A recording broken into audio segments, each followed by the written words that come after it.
Hello, I'm Will Johnson with Pathbinder Publishing, and today I'm here speaking with Bill Wynne, author of Understanding and Combating Racism: My Path from Oblivious American to Evolving Activist.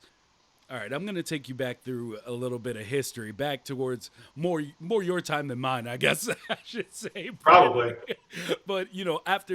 after several racist killings in the civil rights era, a group of black psychiatrists sought to have extreme bigotry classified as a mental disorder. This was never officially accepted by the American Psychiatric Association for obvious reasons, but do you think this is something that should be reevaluated in the present time? Well, I probably know a few people that would say yes, but especially on the black side of the equation.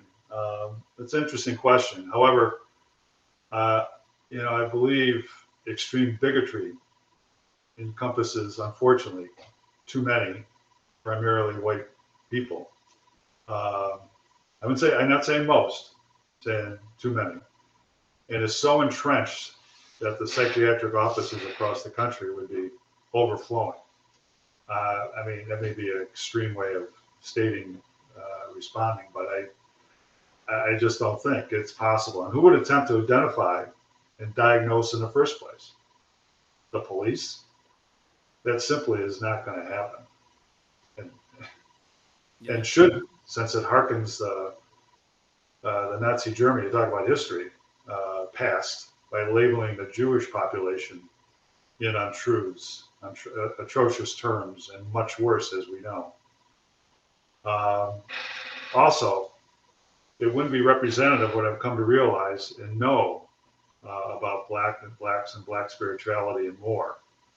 Um, and the keys, in my mind, are broadening awareness and building relationships, as opposed to calling somebody crazy. Maybe I mean that's not going to get you anywhere in terms of broadening awareness and building relationships if you go in with a thought like that, even though it might be in some cases thought of as something that should be at least explored.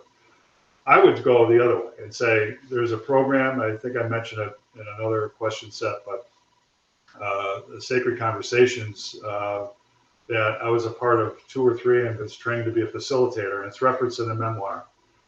And it's based on the Brown killing in Ferguson back in 2014, Ferguson, Missouri. Mm-hmm. Uh, and the faith communities in Ferguson pulled together and others to develop a program.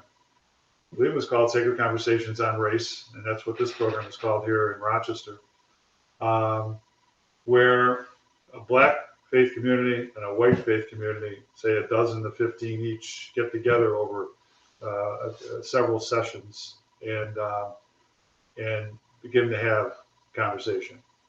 And that was one of those exercises that I mentioned earlier in the previous story about the one that we were talking about. Give us your perspective on how you grew up talking about race. That was one of the programs. You learn about white privilege. You learn about and how that impacts the whites. You heard about Jim Crow stories. I've heard Jim Crow stories. I've heard police brutality stories. Within the context of the Sacred Conversations program. Bottom line, I know this may have taken a little bit different turn in terms of the direction of the question, but I think that uh, as opposed to going on the, so to speak, the dark side, which maybe there's so much darkness, I can see why that would be a magnet to maybe get into. But let's look at it a little differently and open up the door to you know positive and sacred conversations where black and white people can talk and learn more about each other and their experiences, similar to what we've been sharing here.